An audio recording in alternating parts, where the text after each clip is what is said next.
अरे पता चला फिल्म पुष्पा टू रिलीज हो गई। अगर पता चल गया है तो भाई जाओ और पुष्पा टू को देखो। अच्छा अच्छा अच्छा, रिव्यू तो चलो रिव्यू में बता देती हूँ कि फिल्म पुष्पा टू आपको देखनी चाहिए या फिर नहीं देखनी चाहिए, क्या है इसके अच्छे पॉइंट्स।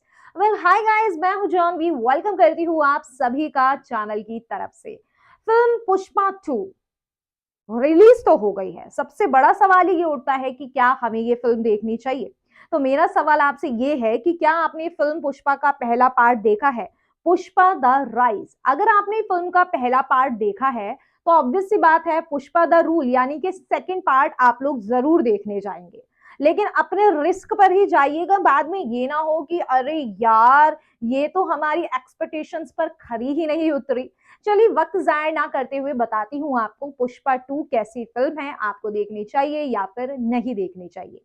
भाई देखो, एक तो होती है हीरो और हीरोइन का तालमेल, उनकी केमिस्ट्री जिसे देखने के बाद आपको लगता है कि भाई वाह मजा आ गया। और एक होती है डायरेक्टर और एक्टर के बीच की केमिस्ट्री, जो कि डायरेक्टर सुकुमार और अल्लू अर्जुन के बीच का तालमेल हमें फिल्म में देखने को मिला है।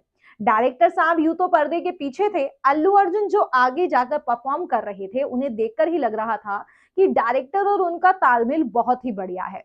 पिछले पार्ट में श्रीवल्ली यानी कि रश्मिका मंदाना का होना ना होना बराबर सा था, लेकिन इस बार लग रहा है एक वजह मिल गई है इस वाले पार्ट में कि श्रीवल्ली को रश्मिका मंदाना को आखिरकार क्यों डाला गया था इस फिल्म के अंदर।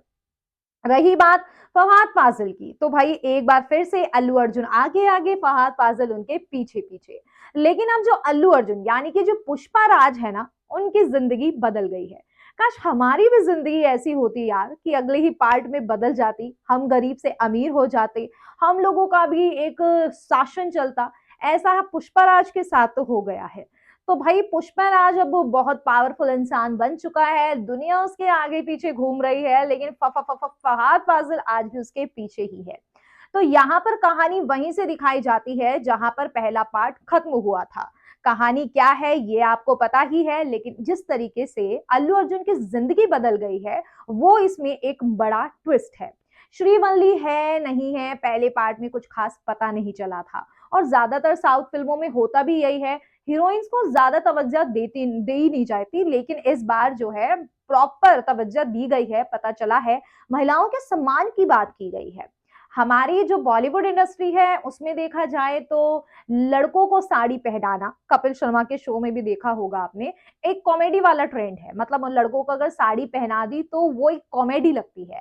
लेकिन अल्लू अर्जुन का साड़ी पहनना बिल्कुल भी कॉमेडी नहीं है। आप देखेंगे ये फिल्म तो आपको समझ आएगा कि मैं क्या कह रही हूँ। एक बहुत ही पावरफुल मैसेज, एक बहुत ही पावरफुल फील के साथ अल्लू अर्जुन का साड़ी पहनना इसमें आपको बहुत बढ़िया लगेगा।